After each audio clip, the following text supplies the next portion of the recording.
Hi everyone, आज की video करेंगे D flip flop. Okay, D flip flop में होता क्या, D flip flop S R की जगह ना, एस आर में क्या होता है, आपकी दो इनपुट जाती हैं एस और आर। ठीक है, तो एस आर जो होती हैं एक दूसरे कॉम्प्लीमेंट होती है, तो 1 0 0 1, तो एक दूसरे कॉम्प्लीमेंट है, तो इसकी जगह आप एक भी यूज़ कर सकते हो। ठीक है, ये ड्रॉबैक थी एस आर की, इसलिए हम डी फ्लिप फ्लॉप यूज़ करते हैं।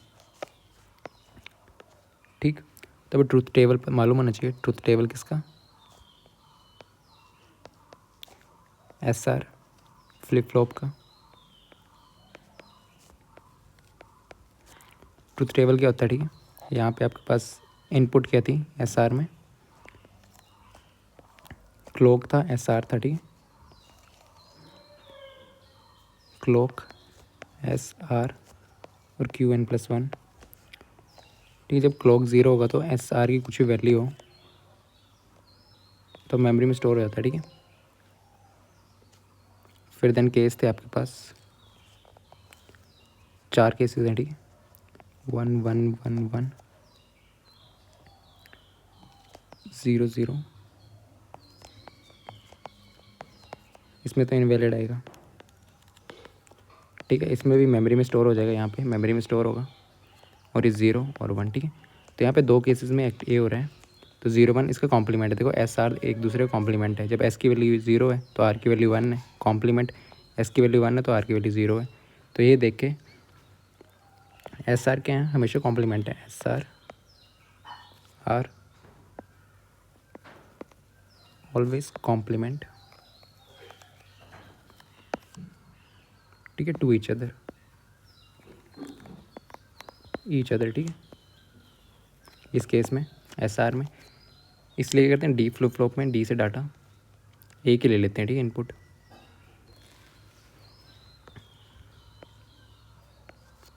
एस आर में था क्या आपके पास, 3 इनपुट थी एस आर, यहाँ पे एस ट्रिगर्ड आपका क्या था, क्लॉक कैसी थी, एस ट्रिगर्ड थी, ये एस आर का है, एस आर। ठीक है, फिर देन इसमें एक इनपुट ले लेंगे। ठीक है, डी फ्लिप फ्लॉप में क्या करेंगे, डी फ्लिप फ्लॉप कॉम्प्लीमेंट थे तो उनको इनपुट ना एक लो। ठीक है, तो यहाँ पे डी एक इनपुट ले लो। ठीक है, इसको क्या कर दो, कॉम्प्लीमेंट कर दो, कॉम्प्लीमेंट नॉट गेट का यूज़ कर दो। ठीक, नॉट गेट का यूज़ हो गया, फिर देना यहाँ पे ऐड कर दो। ठीक,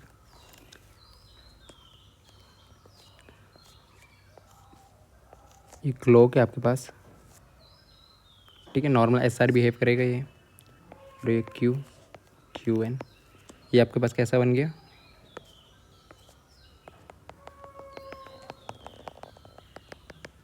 ये आपके पास बन गया डी फ्लिप फ्लॉप। ठीक है,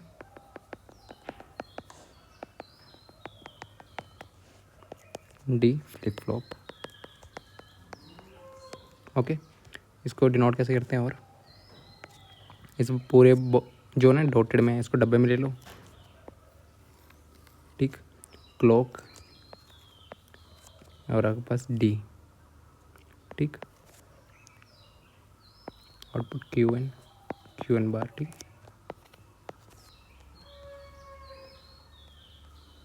ओके, ये क्या बन गया आपके पास, डी फ्लिप फ्लॉप। इसका ट्रुथ टेबल कैसे बनेगा, इनपुट एक है। ठीक है, इनपुट कितनी है, एक एक, इसका ट्रुथ टेबल है, truth table of D flip flop. ठीक है, बाकी केसेस क्यों लिए, क्योंकि एस आर में बाकी देखो इसमें मेमोरी में स्टोर हो रहा है, इनवैलिड है 1 1 1, तो यहाँ पे दो ही आपके पास ये हैं, एक क्लॉक और आपके पास एक डी, यहाँ पे क्यू एन प्लस वन। ठीक है, जब क्लॉक की वैल्यू ज़ीरो होगी, क्लॉक की वैल्यू क्या होगी, ज़ीरो होगी, तो आपके पास मेमोरी में स्टोर होगा। ठीक है, स्टोर्ड इन द मेमोरी, यहाँ पे डी की वैल्यू कुछ भी हो। फिर देन दो केसेस बने, क्लॉक की वैल्यू 1 हो, डी की वैल्यू 0 या 1। ठीक, अब यहाँ से अब निकालोगे कैसे। ठीक है, देखो नॉर्मली ये कहाँ गया, नॉर्मली एस की वैल्यू आ जाएगी, ये आर की वैल्यू आ जाएगी। ठीक है, तो यहाँ पे एस की वैल्यू क्या है, देखो डी की वैल्यू अपने लिए 0, इस केस को देख रहे हैं, डी की वैल्यू क्या है, यहाँ पे 0, डी की वैल्यू क्या है 0, ठीक। तो डी की वैल्यू 0 है तो यहाँ सीधी यहाँ से 0 चले जाएगी, ये उल्टा होकर जाएगी, यहाँ से 1 हो जाएगी। तो एस की वैल्यू क्या आएगी 0, आर की 1, एस की वैल्यू 0, आर की 1। जब एस की वैल्यू 0, आर की 1 है तो क्या आ रहा है आउटपुट, यहाँ पे देखना आउटपुट, एस की वैल्यू क्या 0, आर की वैल्यू 1 है तो आउटपुट क्या रही है आपके पास 0। ओके, सेकंड देखना 1 1 देखना, ठीक है।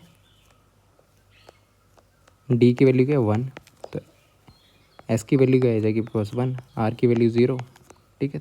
S1 R0, S1 R0 तो 1 आ जाएगा, ठीक है। तो ये आपका ट्रुथ टेबल बन गया। ओके, ठीक, थैंक यू।